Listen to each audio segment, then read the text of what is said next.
The king in the north! The king in the north!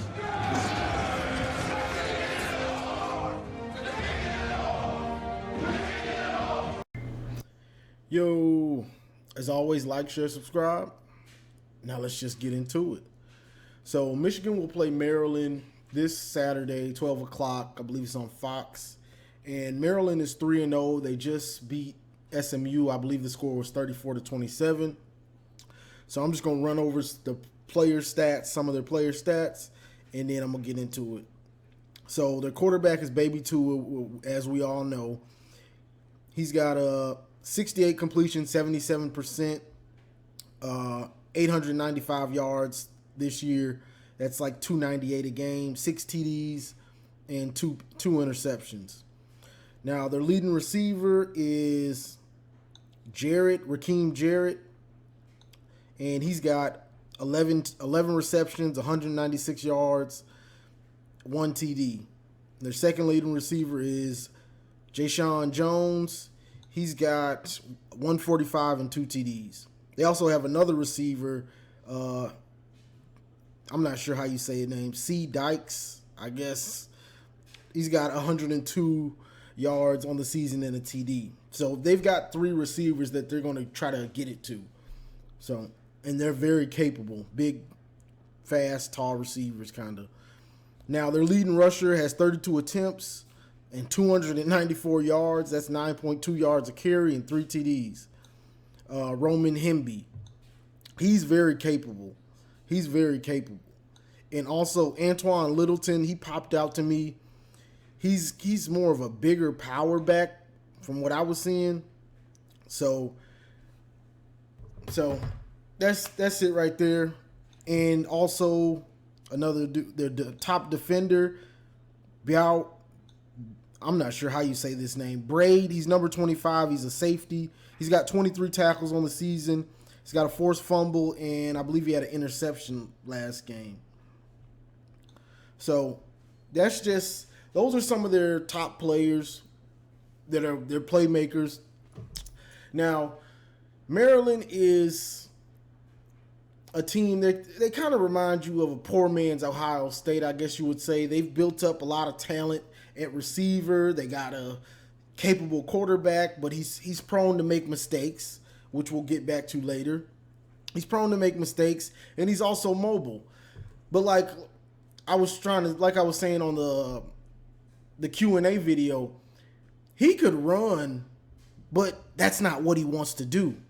Like, he might scramble a little bit, but he's not scrambling to get yards most of the time with his legs. He's scrambling so he can make a throw, which can get him in trouble sometimes. I think even last year, I believe DJ Turner got a pick 6 on him when he was scrambling out the pocket and just threw into coverage. Now, with that being said, with them having the receivers, they got Hemby, he's a good back. But Maryland's offense, they want to throw it down the field. They're not trying to dink and dunk. They want to throw it down the field.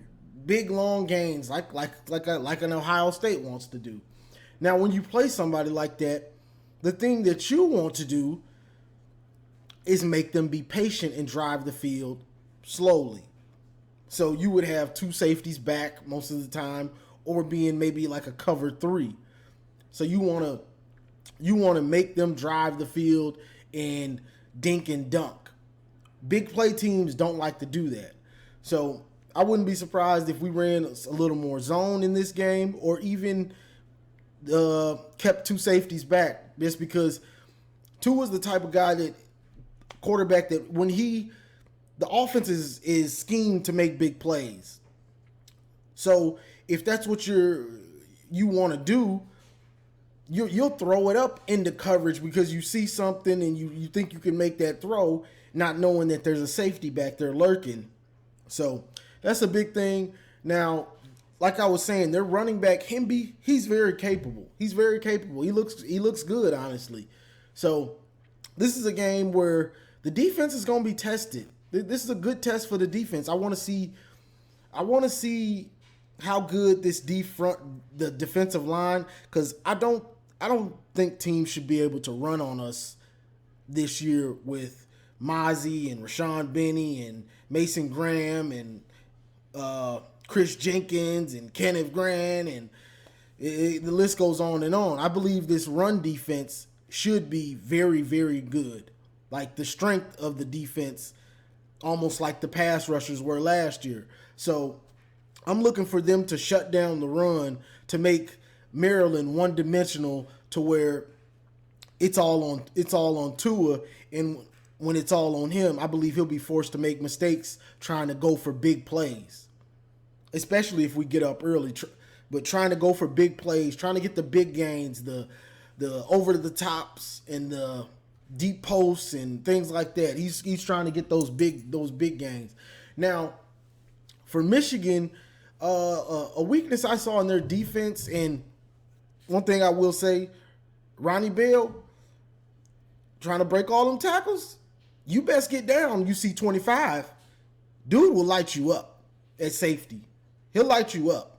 So you might want to get what you can get and look around before you try to be doing all that tackle breaking like you did before. Like I say, you can break tackles, but you need to be smart about it. This dude will take your head off. So that's one thing. But besides that, this is better competition. I want to see how good this offensive line is truly, because Maryland, I wouldn't say they have a good or great run defense or anything like that. The teams that did something on them, like SMU last week, they threw it. I think their quarterback threw it like 56 times or something like that. He was like 38 or 56, something like that. But he had almost 400 yards. He threw 2 picks, but he was throwing it up a lot on their corners. And I believe the guy was Rice playing for SMU. He was just going up making plays, and they were exploiting the seam, which is the middle of the field. So if you can get deep posts, things like that, skinny posts, things like that to exploit the middle of the field, that's a weakness I saw. But really, I want to see how good this offensive line is and what they do best.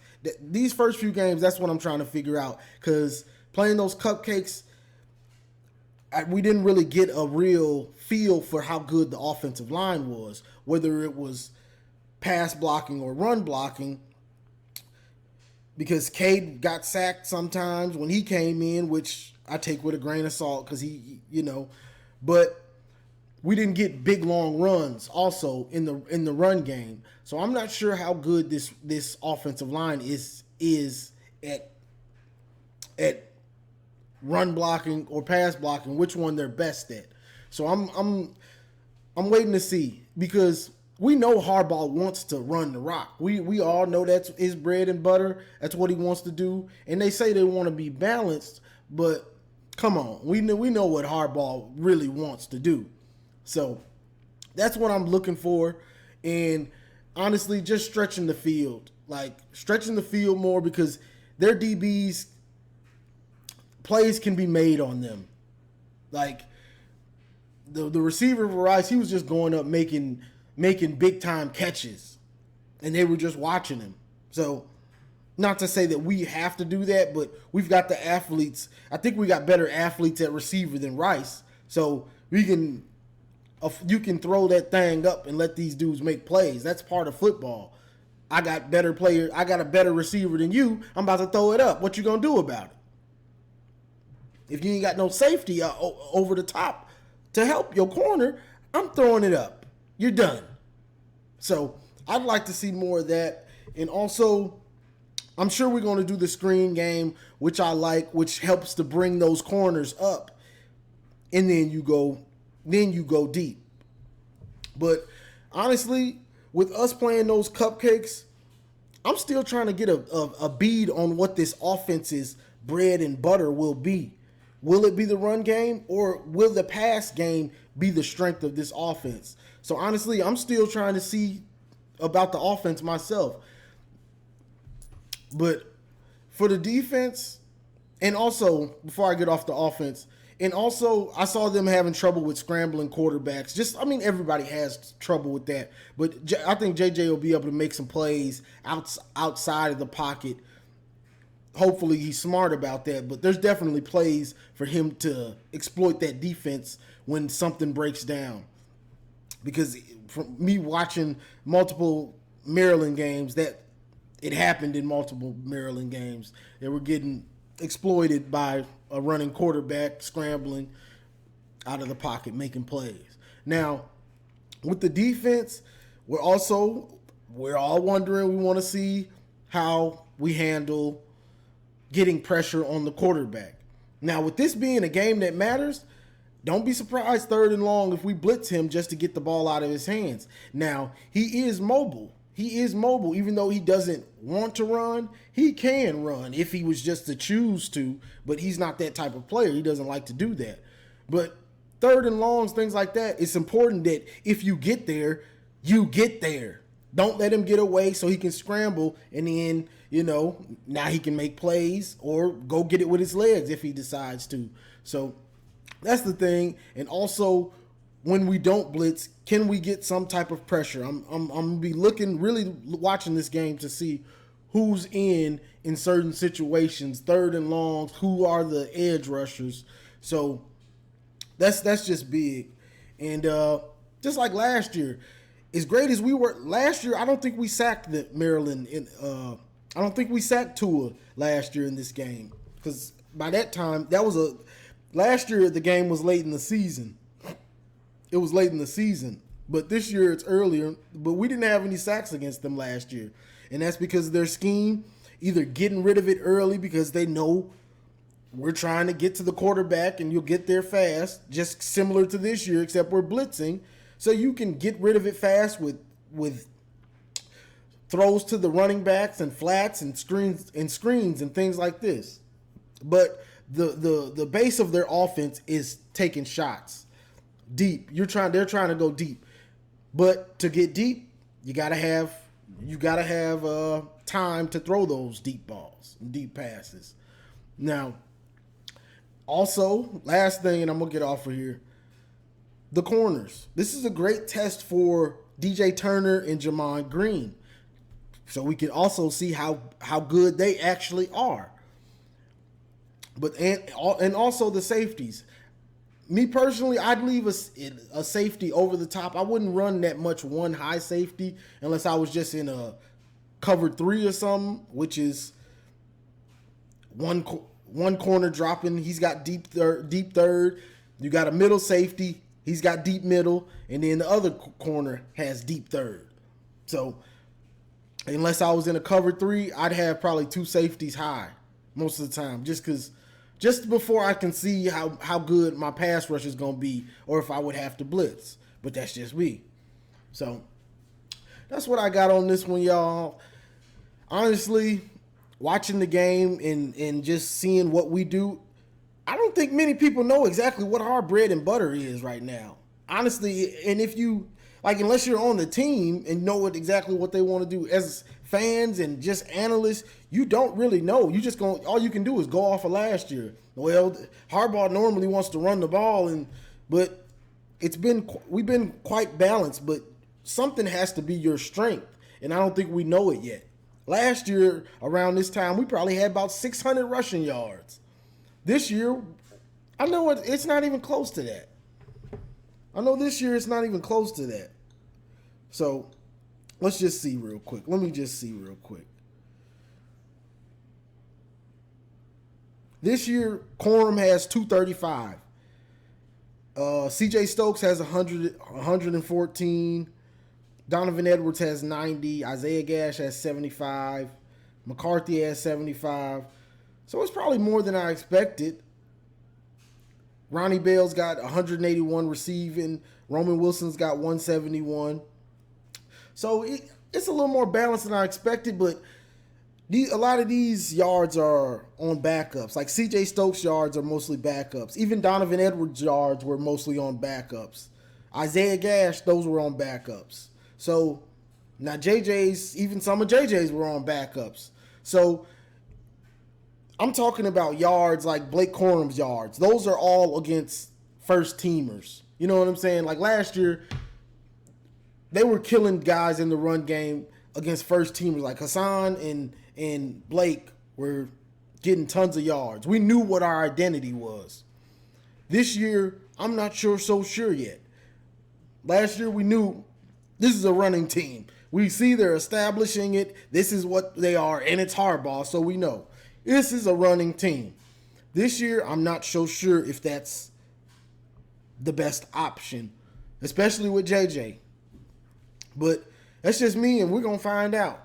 Like, if I was just going on the past, I'd say, yeah, we want to be a running team, but I'm not sure if that's what's best this year. That's just what I'm thinking. But we'll find out. I mean, the goal may just to be a really balanced team, but you have to be. It's not likely you're going to be great at both. You want to be great at something. Great at running the ball, good at passing it. Great at passing the ball, good at running it. Something's going to have to take that step up to be great. Like last year, I could probably say we had a great running game, below average passing game. I want to see what's going to take the step of being great. We need to be great at something on offense. Is it passing the ball? Will it be running the ball? That's what I'm trying to see, because you have to be, if we want, the goals are, of course, win a championship, win the Big Ten, beat Ohio State, win a championship, win the Big Ten championship, make the playoff, win the playoff. To do that, you have to be great at something on offense, and hopefully you're great on defense. So we really need to be great at the passing game. So that's really what they need to make it happen, because it's hard to win a championship being just great at running it. Now, if we got a great running game and maybe JJ's good, the passing game is good, we might have something. But that's just how I think about it. Like, we need to find out, and we will. Those cupcakes, they don't tell you much about what your team is. It's especially if we're not gashing them. Just big play. It wasn't really like that. So I'm just anxious to watch against better competition like the rest of y'all and see what exactly this offense is good or great at. Because right now, we don't know. And if you think you do, I think you're just saying it. I don't, because nothing showed you exactly what it is. But that's all I got for this one, y'all. I got a little long-winded. I always seem to. But I'm looking for Michigan to win this game, of course. But Maryland's offense and somewhat their defense, they got some dudes. They got some dudes on that offense, plenty of them. Like a baby Ohio State, basically, to me, from what on offense. Now, they defense, they got some holes that can be exploited, of course.